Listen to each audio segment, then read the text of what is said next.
go live to Megan Clark in the North Pole. Thanks, Jeremy. I'm here to report about the Inuit fat and meat diet. Arctic explorer Stefansson proposed a weight loss plan that's like an extreme version of the Atkins diet. After living in the northern tundra, Stefansson was amazed at how healthy the Inuit people were despite living off caribou, raw fish, and whale blubber, consuming hardly any fruits or vegetables. Stefansson was so intrigued by this diet and claimed he had lived on it himself that to prove its effectiveness he checked into New York's Bellevue Hospital, where doctors monitored his health for several months. After observing, he was declared healthy. The Inuits consume a diet of foods that are fished and hunted and gathered locally. Walrus, ringed seal, barred seal, beluga whale, caribou, polar bear, and musk oxen, birds, and fish are one of those animals. It is not possible to cultivate native plants for food. Traditionally, they would gather grasses, tubers, roots, stems, berries, fireweed, and seaweed, and they preserve these depending on the season. A mostly meat diet is effective in keeping the body warm, making the body strong, and keeping the body fit, and even making the body healthy. Seal meat is very important. It is the most important aspect of the Inuit diet and is often the largest part. Depending on the season, Inuit hunt either harp seal or harbor seal and bearded seal. Seals form breaking holes with their claws when they come up for air. When they are captured or harpooned by the Inuit. Since they are saltwater animals, they are offered fresh water before, as they are dying. This is a sign of respect the Inuit do and gratitude toward the seal for its sacrifice. Walrus are another main part. Walrus are hunted in the winter and spring because they are very dangerous during the summer months and cannot be hunted alone. They are killed by harpoons. Bowhead whale, one of the largest animals in the world, can feed an entire community for nearly a year from its meat, blubber, and skin. The hunters usually hunt juvenile whales since they are safer and have tastier skin. These whales are killed by harpoons.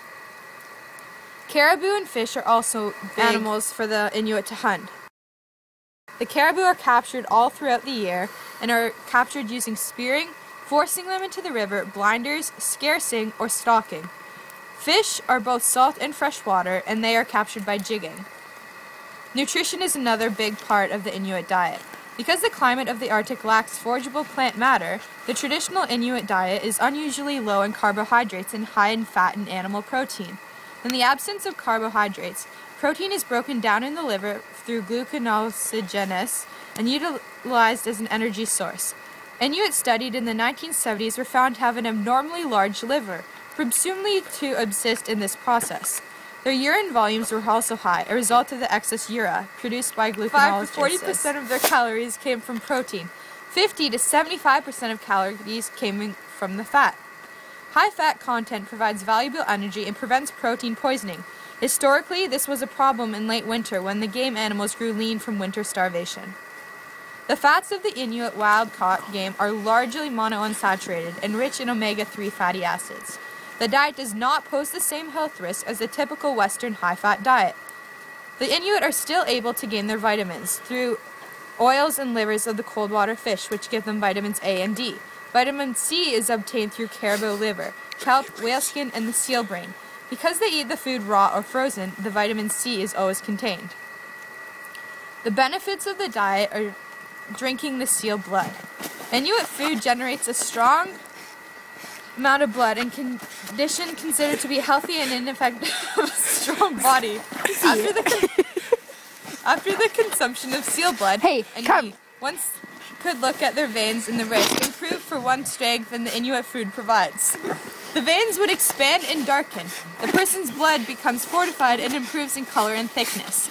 Seal blood is seen as a fortifying human blood, replacing depleted nutrients and rejuvenating the blood supply, and is considered a necessary part of the Inuit diet.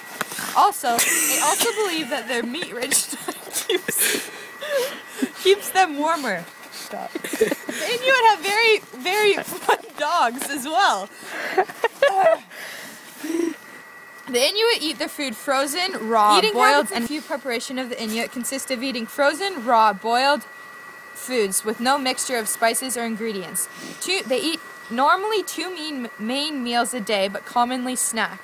They eat the food where they find it. For example, if they hunted a fish on the lake, they would eat the fish at the lake. This keeps their blood flowing and their bodies warm. Only fish can be cooked a day after they are hunted. When eating, a large slab of meat is placed onto a piece of metal, plastic, or cardboard on the floor. Anyone can cut a piece of meat at these meals and can eat whenever he or she is hungry. Do not have to wait for others. The seal is divided to the hunters after a hunt. Since they are tired and cold, they get first choice. The seal is cut through the abdomen and exposes the internal organs in the liver, and blood is drunken and eaten first. At this time, hunters might also chop up pieces of fat of the brain to mix together and eat with meat. Women and children get last choice of eating. The intestines are chosen first for the women, and then the remaining liver, ribs, backbone, and so on are eaten last and distributed among the camp.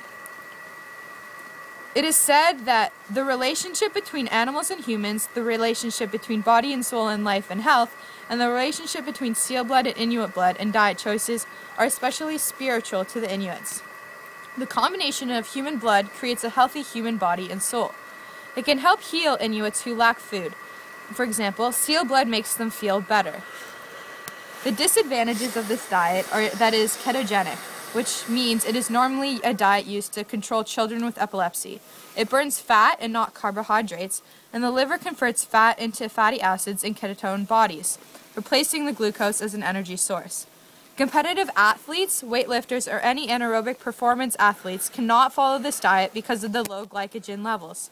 Exhaustion occurs more often. Going right into this diet could cause severe exhaustion at first, and fat has a limited utility as fuel for high intensity. The advantages are it is similar to a low-fat diet in terms of weight loss. It improves your cardiovascular risk factors more, such as blood pressure and blood lipids.